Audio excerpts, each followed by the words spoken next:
Hi, everyone. First of all, thank you so much for being here. I'm Mara Genovese. I'm the founder and president of MG Empower. Very delightful to be here at Cannes Lions. This is our first time as an agency here. So I feel very proud of the team for have been working so hard for us to get into this momentum for our agency. And today is our first panel, which I'm equally excited about it. And we have amazing guests that's going to be here today talking about co-creation between brands and creators. So to start with, let's welcome the incredible Colden and England twins, but they are Brett and Scott, incredible creators that, we admire them so much as an agency. We work with them quite a lot on a few brand campaign, and we also represent them. So welcome to Cannes Lions, and thank you so much for being here. They came all the way to Milan, so it was a long journey, but they made it. Secondly, is my dear friend, very talented, the one that I'm a big fan of his work. And he also made a great effort to be here with us today, flying all the way from New York. So, Francisco Costa, he's the president and creative director of Costa Brazil. Oi. Yeah, thank you so much for being here. It's an honor. And finally, I have another dear friend from Pinterest, Matthew Seabury. I think I got your surname right this time. Welcome, Matthew. Matthew, again, thank you so much for accepting our invitation. It's a pleasure to have you with us. I know it's schedule is for everyone. It's so busy, so I really appreciate the time. And finally, to moderate our panel, the one and one, Andrea. Andrea is our senior innovation manager at Engine Power, and she's behind of so many innovations and new business development that we've been doing at MG Power. One being our MG Talent business line, and secondly, our affiliate marketing platform. So welcome, Daya, and can't wait to hear everything that you guys gonna discuss. Well, thank you for that introduction, Mike. I'm a little bit nervous, but we're going to do this because why not? And we have amazing panelists with us. Thank you, Russ. Amazing panelists with us. So, first of all, and echoing what Maida said, thank you so much for being here with us, for taking your time of all the amazing things that are going around and taking the time to listen to us today. So, today we're going to be talking about something really interesting that is actually the core of what everything we do at MGM Power, that is co creation. But we wanted to dive into how that relationship between creators, brands, and social platforms has evolved so much in the past decade with the rise of the creator economy coming up, and how, for brands, it has been achieved between just working in isolation with their own internal teams and actually opening up the creativity work to work along and co create with creators, co create even with platforms, and how that exchange of knowledge has rise so much in the past decade, right? So let's kick off. We want to do this as much as not such an interview, but let's do it as a discussion. And if you have some questions at the end of the day, at the end of paddle, sorry, please feel free to just raise your hand and we'll get it done. So maybe we can kick off with actually the brand side. Let's start with the origin. Yes, Francisco, we're gonna start with you. So yeah, we're pretty warm up already. So we wanted to talk about how brands have shifted, right? This conception of just creating alone or just creating with an agency to actually open it up to see how creators partnership can go beyond digital, right? Beyond a social media post, beyond a social media advertising into actually creating new collections or new capsules, new services. How do you see this and how has it worked for you with Costa Brazil? Hello, everybody. So, for the ones who actually don't know my history, I've been in fashion for 30 years, and and it's just so interesting to see the evolution. Right now that I'm at Costa, which is a beauty lifestyle brand, rooted in sustainability.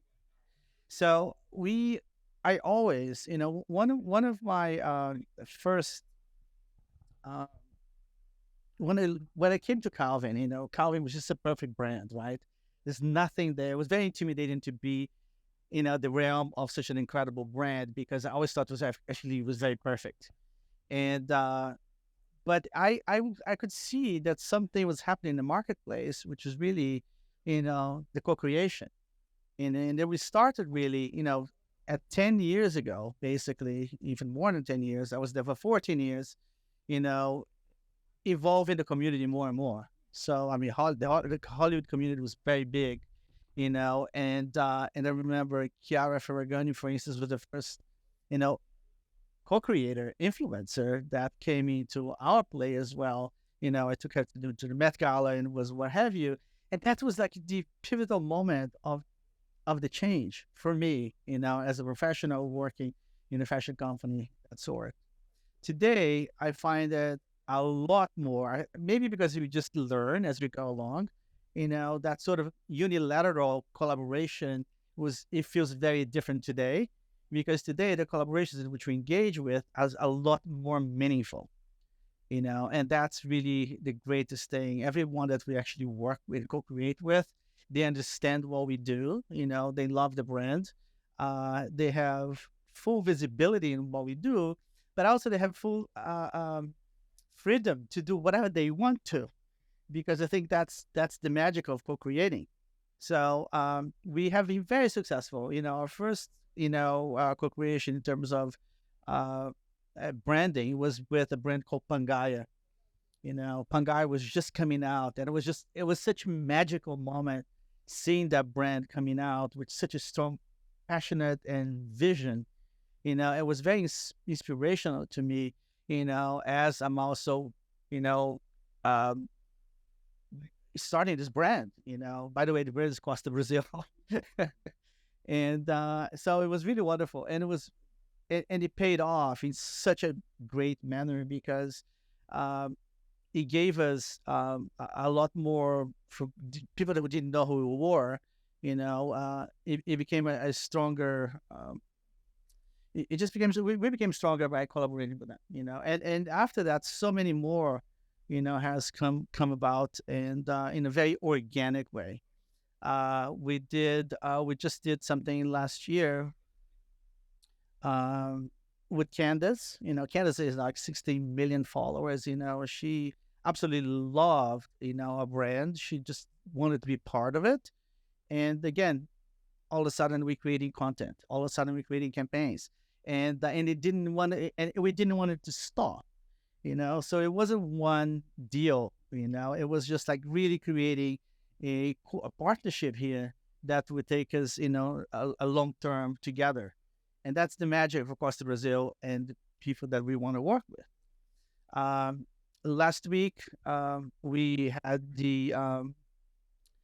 a great moment. Also, we had been nominated for the best fragrance of the year, and Zaya, I'm not sure if you guys are familiar with. She's an amazing voice of Brazil, and she speaks so strongly about sustainability and the community that in which she represents. She's also becoming quite a big star on her own. She's just going to be really, really explosive, as you see at the end of the year. We just did a small campaign with her, and then we're very thrilled because she's an indigenous, model, and with so much to say. She's a really heavy activist.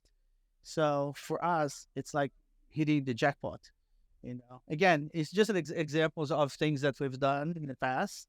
They are so substantial for us, in the brand. Yeah. Amazing. Thank you for that, Francisco. I'm rooting on that, where you were talking about sustainability. I think it's a good moment to also talk about that when you are partnering or you're looking for that perfect collaboration to co-create, what you actually look for is for someone that you can trust, right? That can convey that authority along with you. And I think it's a great segment to go into the tweens to talk about how you guys have sort of gone beyond your influence across your social media, your careers as fashion, but also have you shifted to actually become not just advocates, but actually teach brands on how to share their efforts on sustainability, and how you build on that, like with building that trust with the brand, because you already built that trust with your community. So we would love to hear more about that. Like, how has been that for you guys? Yeah, so interestingly, how you explained like your development of working with talent, it kind of happened the opposite way around for us, but in the same organic way. We had modeling careers and like worked in fashion, but there came a point where we were like, right, if we're going to do this for a long period of time and, be the face of brands, we want that to be well aligned with ourselves and not just work with anyone and everyone forever. And we're like, right, well, here's a body of work I want to be proud of. So what does that look like? And for us, it was brands who cared about people and cared about the planet. And from that, we went kind of down a sustainability rabbit hole. And, our platforms grew through modeling before, but then we started to talk to our community about brands that were getting it really, really wrong. And we'd call people out and say, they're using they're using their credentials as greenwashing to try and sell you products or whatever it might be, exploit people. And so when brands start to see that and how we communicate to our audiences, I think they saw value in using that as an educational tool for themselves. And so eventually we got to the point where a brand would reach out, not for a campaign, but can you come in on the inside of our business and talk to us about our messaging and our communications? We have this amazing project, but we don't want backlash and we want to communicate it in an honest and authentic way. So it was a nice kind of organic route towards consultancy for us. And we're lucky now to work with brands who are just kind of on their own journey as well. The ones that are transparent are the best ones to work with, because it's really refreshing to see a brand go, look, we're honest about our shortcomings and we're working on that openly. But how can we, communicate to the buyer the good things that we are doing, that we want to celebrate, and also how we can impact them as consumers, but also as ambassadors for the brand, because they all kind of want to foster a family and a community. At the end of the day, it's one of the most valuable things a brand can have, is a community. Luckily, we have pretty strong communities ourselves, and it's a nice transition for us, just going from talent or models. Always, yeah. But what Francisco said, I thought was key when he used the word partnership and developing longer term collaborations, because when we were models, we didn't want to be the face without depth, and people just use us for one campaign, one time, 1 year, and then you never see us again. And so building authentic partnerships that are longer term deals that we've seen arise more and more as brands go deeper into their community.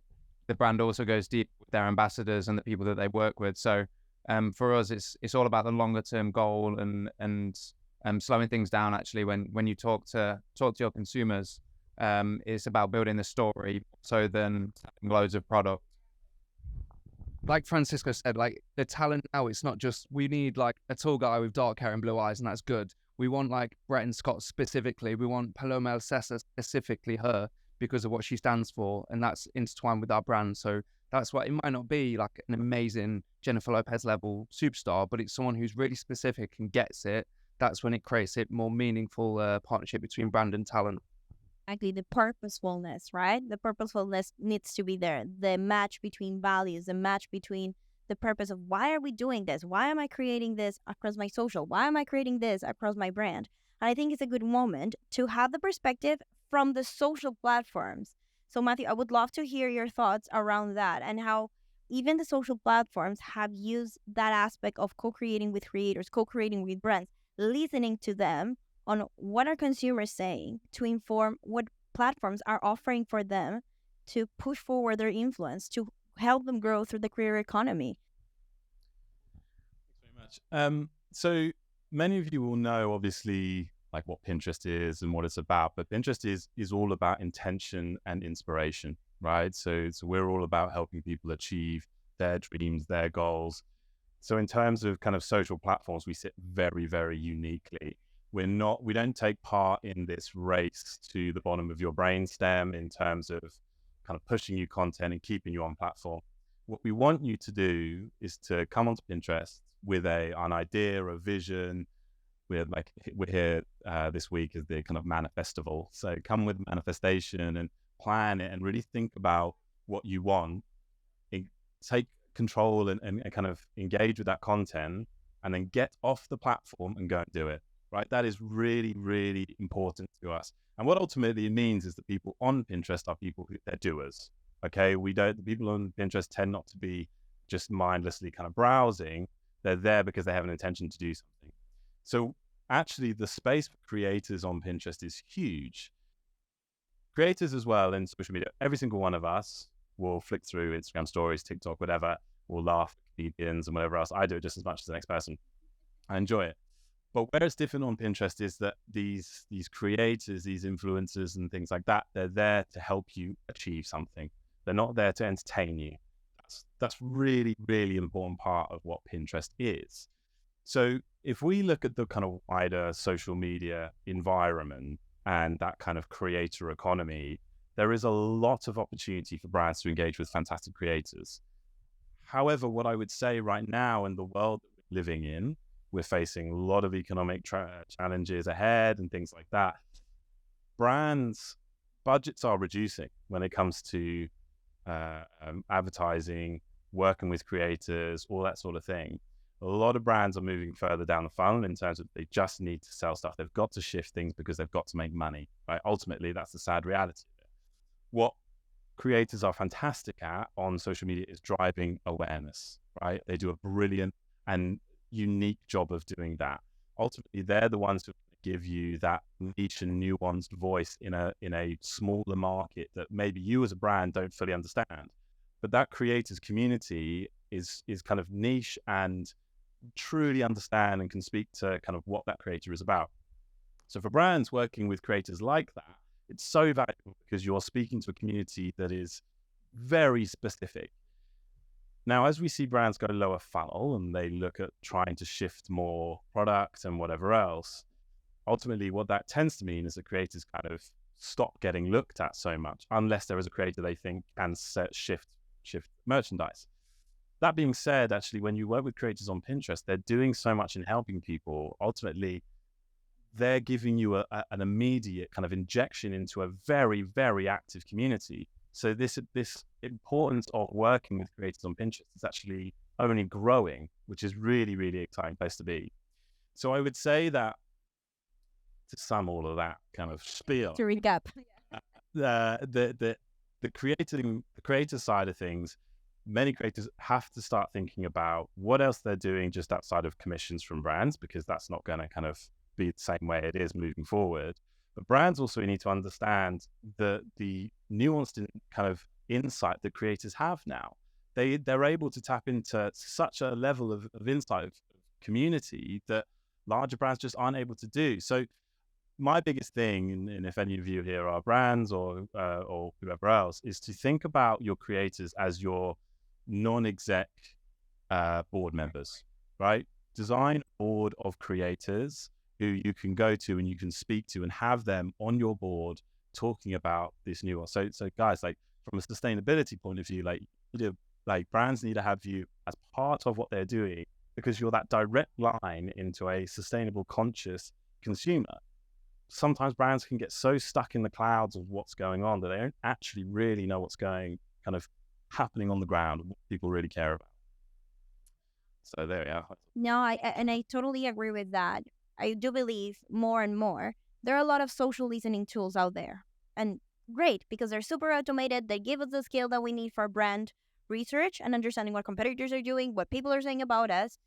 But we have, with our partners in creators and with brands and with social platforms, the ability to bring these people into the table and actually have that social listening being done in real time, right? So we've been working a lot in a lot of projects on that co-creation aspect, on bringing people to the table, bringing fresh minds into the table. So I would love to hear from you guys on what do you expect, like what would be your advice for brands when it comes to how to get you guys into the table and what's the right way of doing this, of co-creating with you? Yeah, so a good example of this, me and Brett are quite like fashion bitches online a lot of the time, and we'll call anyone out for doing anything. But one of my previous partners was Vestiaire Collective, and I was their first male ambassador for change in their collective. And so like was communicating a campaign for a year. The following year, they decided to ban fast fashion on their website. And I saw that as a massive negative because it meant those clothes would end up in landfill sooner, not that it would drive people to stop buying it. And so obviously, being the bitch I am, took to social media and told everyone that. and it absolutely flew online because people knew me from working with Vestiaire. I got a phone call from the director straight away saying, look, we'd really love a phone call with you. I spent an hour and a half on the phone chatting to their director of sustainability that was explaining their strategy. We went back and forth a few times, and at the end they said, can we do this on an Instagram live together?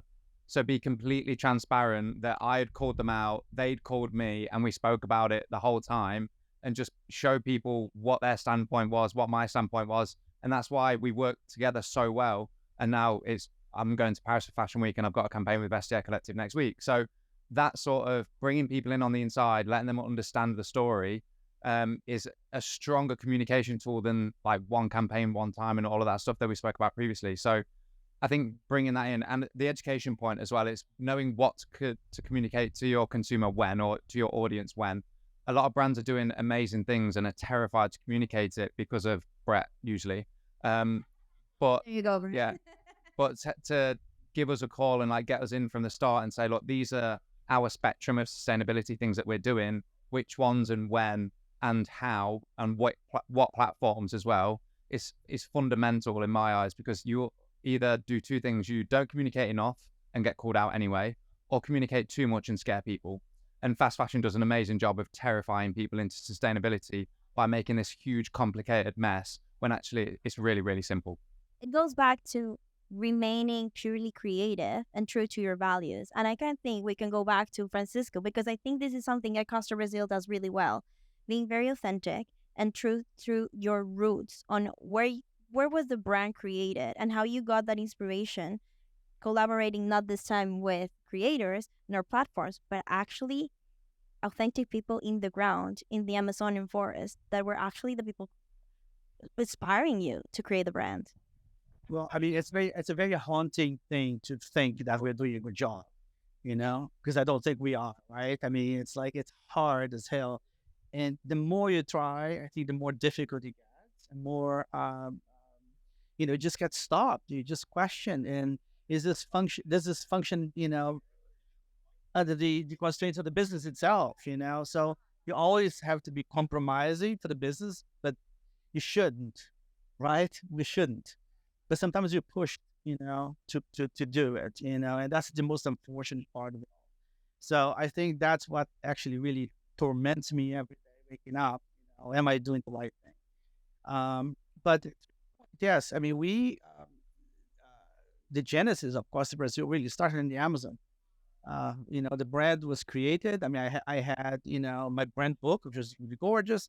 I had no idea how to go about creating a product that was really meaningful, that had anything to say without words, and I think we accomplished that. And if it wasn't for the collaboration with the Waiwanawas, which is a tribe that I stayed with in the very, the west coast of the state of Acre in the Amazon. By the way, Amazon is divided by 7 states, and it's huge location. So it's a very diverse within, which areas. I've visited about 3 or 4 states so far, and every time I go, to research and so on and so forth, it's a completely different experience. But back to the collaboration, the Waiwanawas, they taught me so much, and that sort of, and learning from them is just so humbling, because you just sit there, all of a sudden it was like, wow, there's no secret to this, and they just be very genuine and generous, offering their knowledge so we can pass it through. And that's something that you actually feel on the product. It's so interesting, guys. I have a fragrance, which the first thing I did for the brand, and I decided not to launch, because I didn't want people to think that I designed a leaves Calvin Klein and launched a fragrance. So I held it for 4 years, and I learned that the fragrance being with them, and it's, you really in the jungle with this fragrance. You just scent it all because everything's so genuine, So I mean, it's really difficult for me as a brand not to have that relationship, because the brand will go, and we never will let it go. In fact, we have new partnerships that are just as fundamental for our future.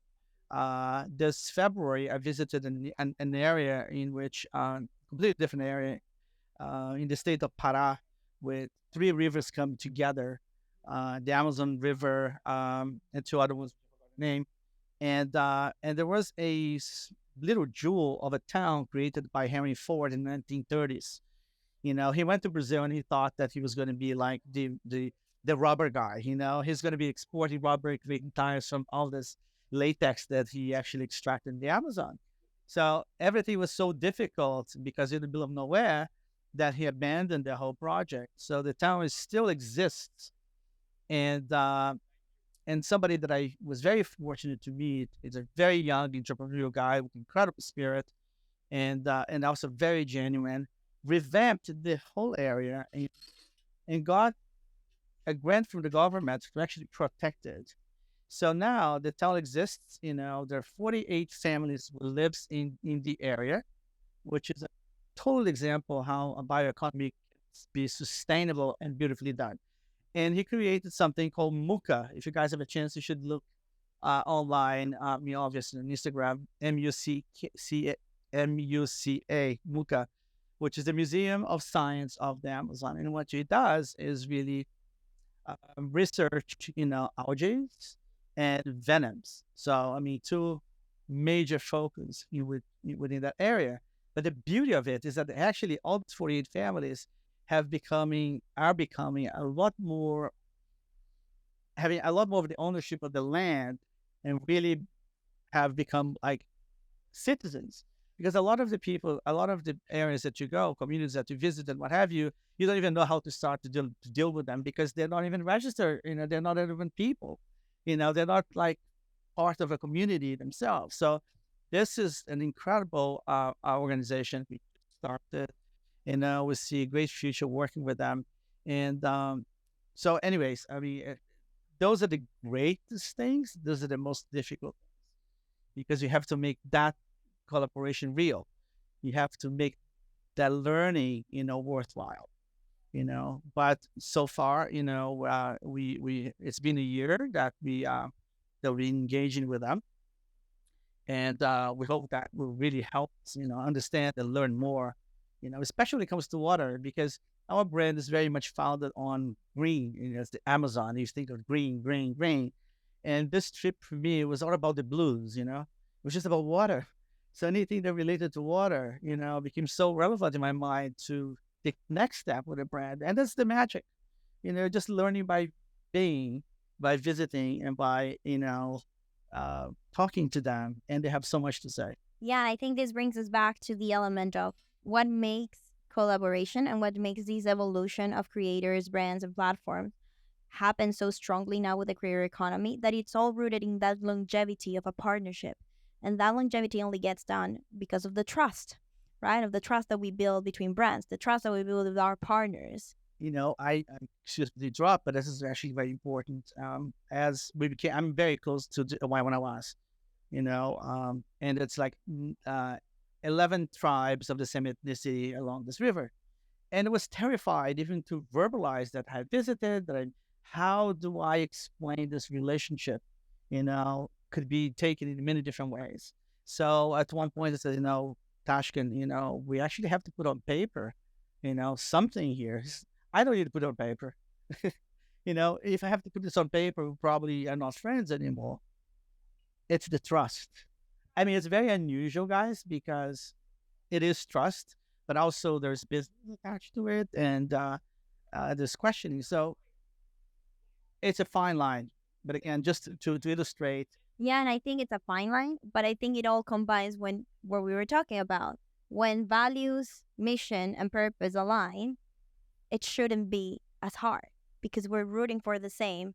And I think it will be really cool to hear you out, Matthew, when it comes to, so we're talking about trust. We're talking about listening, right, to each other to understand what the actual consumer needs, what creators are listening from their community. But it'd be really cool to understand, for example, Pinterest, that is so forecast forward, right? Trends, what the data is saying, but based on the behavior of consumers that they're having on Pinterest. What can you share with us around that, like on the numbers, on the forecast of what consumers are doing that will help both creators and brands to understand how to better co-create, how to better collaborate? Yeah, that's a very good question. This might be the hottest panel I've ever been on, by the way. I am roasting. Yeah, but everyone's very gorgeous here as well, but it's temperature hot. So on Pinterest, the one thing that's really good to understand, how I like to think about social platforms is past, present, future. So when you're on Meta, or well, let's say Meta for the time being, when you post something, that's in the past, right? I went to that party, yeah. Then you've got Twitter and Snapchat. I'm at the party, and then you get Pinterest very uniquely, which is I'm planning a party, right? So if you think of the platform like that, the insight that you have on what people are about to do, you find that on Pinterest, right? So if we take fashion, for example, if we look at what's trending in fashion right now, so every year we release our like big predictions for the year. So for this year, in terms of fashion and beauty, there is a lot of trends that we think will grow and will continue to grow, or are growing now. At this point, we're about halfway through. So from fashion, for example, things, so you're gonna have to excuse some of the terms as well. Airy styles, which is a pun on Harry Styles. This is all about kind of more airy clothes, both in men and women, very kind of like gender fluid dressing and things like that. The reason why we see that trending, not just from kind of platform data, but also third parties who verify that, that's us looking at how people are beginning to think about and design their outfits, because that's what they're doing on Pinterest. So actually for creators, I think what's really important, I've got some background music now for this ultimate point I'm about to make. Fantastic. Yeah, that would have been so perfect. Yeah, speak of the devil, here he is. So I think what's really powerful for creators actually, and we have a tool on Pinterest that anyone can use, which is a trend finding tool. Essentially, you can see what is trending on Pinterest in certain categories and whatever else, right? So for creators, actually, this is insight to what your customers and clients and future community are looking at right now, right? What are the things that are inspiring them? What are the things that they're pinning? And actually, do you, a creator, do you have a voice there? Can you help people in this, right? When I talk about helping, I'm a very pale man, okay? That's very obvious. As I said, but I'm roasting in the sun. I find it really difficult to find colors that work for someone with a very pale complexion. Brands, I've never found a brand that is able to speak to that and to advise and to give me help to dress appropriately with those colors and whatever else. Creators help me do that. The right creators, they're the ones who can give me that nuanced insight. So my advice to creators on Pinterest is get in that trends tool and see what people are searching for.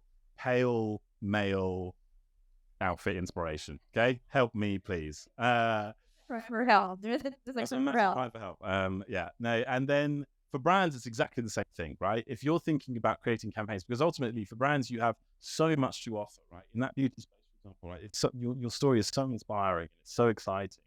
If you're thinking about how you engage with people on Pinterest, how people are planning their what kind of beauty routines and whatever else, actually you're going to find so many things. And sustainability is one of the biggest searches on Pinterest across almost every pinners. When I say pinners, I mean people who use Pinterest. Pinners are so intentional, right? They're not just looking for, these colors make me look nice or whatever else. I want to know what sustainable brands out there, what's greenwashing and what's not. Like, I need help. When we're on other social platforms, we tend to browse, and we might come across something that, that's actually helpful and whatever else. When I'm on Pinterest, I'm specifically looking for things. So for creators, that's a great way of fueling your content and fueling the sorts of things that you want to talk about. And then for brands, this is insight into what people really, really care about. That's really cool, because now we're getting to understand not only one thing is how people or consumer, what they say, right? What they say they want, what they say they manifest, for example, for Pinterest. And another thing is how they behave. And I think Pinterest is a great tool to understand, and all social media actually, on how actually consumers behave. And that's what actually tells you more about that consumer for brands and even for creators to understand, where should I be adding my value to? Not about what they're saying, but about how they're behaving. So I think, I don't know, how are we with time? Are we good with time? Are we good? We're good? I think it would be really nice to hear from each one of you guys and a piece of advice that you would give. our community here that have joined us, but a piece of advice for creators, for fellow creators, and for you guys, for creators, and for thank you, and for brands on how to engage in this journey of co-creation. How do we get started? What's the right path to go for? You want to kick off? There you have it. So my advice to creators, I think competition is really, really tough right now. The creator economy is due to double in the next 5 years. The amount of entrants into the market is going to go through the roof. Be specific and intentional with what you're passionate about. Really, truly understand your community in order to help build it. And the brands will come to you, because brands now, as I mentioned before, we're seeing a lot of economic kind of challenges. They will not waste their time now with creators who may or may not kind of be hitting that. If you build a genuine community, brands will find you and they will want you to be there to kind of help them with that. For brands, I think the advice is to really look at these smaller communities, right? If you want to be a part of that, you need to be engaging with creators to understand what they are, because ultimately you as a brand, you're only going to get that surface level. So as I said before, build that board of creators. I literally just thought of that. So think of it like that. Build that board of creators within your business, the panel that you will come to when you go, I need to understand, how do I do this? We're launching this. What advice can you give on this and next, right? All that sort of stuff. And I would say that's my advice. Thank you. So I guess I just have 2 questions. One from you guys, one for you too. Everybody, the whole AI situation, everyone talking about AI, people, analysts on Wall Street are losing their jobs because AI, this and that. Do you see a threat, when it comes to that information, that educational aspect of your job? I mean, does it cross your minds? I mean, I hope not, but it's, what is there in that sense?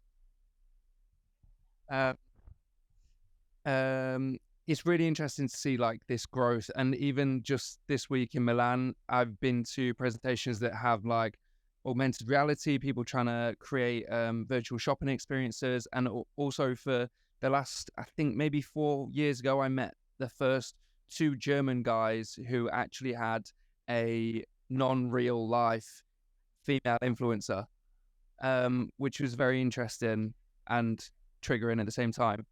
I think to go off on your advice on being intentional and unique, that will set us apart more than anything, as well as fostering a community, because my voice. I don't think it can be replicated in the way that in a virtual sense. And I see it all the time with my background of reality TV stars, that you are so replaceable if you are not that. You're so replaceable. If you type in PLT girl or PLT hall or whatever, there are millions of them and they all do the exact same job and none of them bring any value at all other than numbers potentially. And so to go off the back of that, my advice to brands would be to look beyond numbers, to look to the smaller communities who are driven and meaningful and purposeful.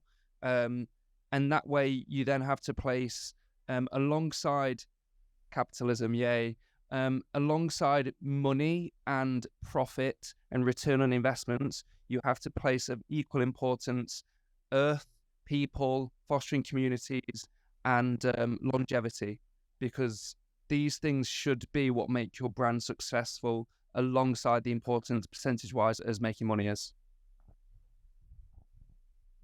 Yeah, I was going to add to what you said as well. So, yeah, Matthew nailed all of the things that we always speak about. So I'm going to give some really specific advice if you're starting out as a creator and want to build a community, is not use affiliate links, which is controversial coming from an agency, coming from a brand. If you are starting out with the intention to make money from your community, it will not work. If you start out by building trust on your community because of these are genuine products that you genuinely love and care about, and these are things that you use, that will then inevitably turn into you making money from these brands and from your sales. At the start, try and refrain as much as possible and be as authentic as possible, and the return will come later on. Brilliant. Well said, guys. I think the one thing actually that I will build on that as well is that the biggest thing right now that agencies and clients are looking for in terms of how you're using your advertising dollars is effective and efficient reach, right? The game isn't about the amount of followers people have or the amount of reach you can get and things like that. It's about, is this effective, right? So exactly the point there. You need to be speaking to people who are kind of nuanced and understand a specific niche for effectiveness. It doesn't work anymore, that mass reach, and everyone is moving away from it, which actually from Pinterest perspective plays very well, because again, it's the intention. So that is so important. Effective and efficient reach is big right now. I have a question for you. There we go. Claim, hey, Yes, of course. we are a brand also building up a portfolio of fragrances, right? How do we launch? I'm still looking for an unorthodox way of launching a fragrance. What do your platform can do for us? Put on the spot, Pinterest. Let's go. That's a very, very good question. Look, I think first of all, it's understanding where you are on your journey, right? And I presume at this point you're kind of early on in that, right? You're launching something, so this is very much from an awareness side of you, right? And I think that's ultimately a very kind of interesting point of view. To my sense that I said earlier is it's about efficient and effective reach, right? So if you're starting out and budget isn't unlimited, the audience you're reaching need to be fairly nuanced, and you need to be ensuring that when you are presenting them with ads and content and whatever else, that it is landing and it is being taken in, right? So it's getting the attention that it deserves. So that's first thing, right? And that comes through brilliant creative. It becomes from start creating content that is platform agnostic, right? Don't make for TV, make for everything. Okay, so that's easy for you to kind of chop and change wherever you go. That's really, really important. I think when you're working with creators, again, it's also finding the people who have a genuine voice. Don't look for reach, look for genuine voice. And actually, one of the things that we see that is absolutely huge on Pinterest is smaller influencers. So as well, the one thing I will clarify on Pinterest is that it is not about your followers. You can be one of the best paid creators on Pinterest, and you can have like barely any followers, right? And the point of that is that we are all about quality of content. So again, my advice to you would be find those creators who are really producing fantastic content, who have a very engaged community, who can give you that genuine voice, and who can sit with you and actually help you build out that strategy as well, right? That would be my advice. Anyways. Amazing. And I think that brings our panel a little bit into an end, but I wanted to make like some recap. I think we've had great learnings and great words have popped up, such as trust, listening, learning, and longevity. I think longevity is a big one across how to create a successful partnership that doesn't stand for a one-time off, but it actually allows us, for creators, for brands, for social platforms, to have that complete 360, right? We start, we strategize, we discover, we create a strategy, we execute, but then we also have that feedback. It's important that the voices of the creators and the voices of the brand and the voices of the social media platforms are coming back to feedback again into that cycle. Do you agree, guys? Just a recap. Amazing. Well, thank you so much for coming all the way to Cannes, for supporting this heat. Do you have any questions? Anyone wants to ask a question? All good? Perfect. We've resolved everything, guys. Yeah. Thank you so much for coming. Make sure to scan our QR code. Stay tuned. Tomorrow we have another panel with AdAge. So stay tuned. It's at 11:30. If you want to join us again, that would be amazing. And stay around. Enjoy the festival. And thank you so much, guys.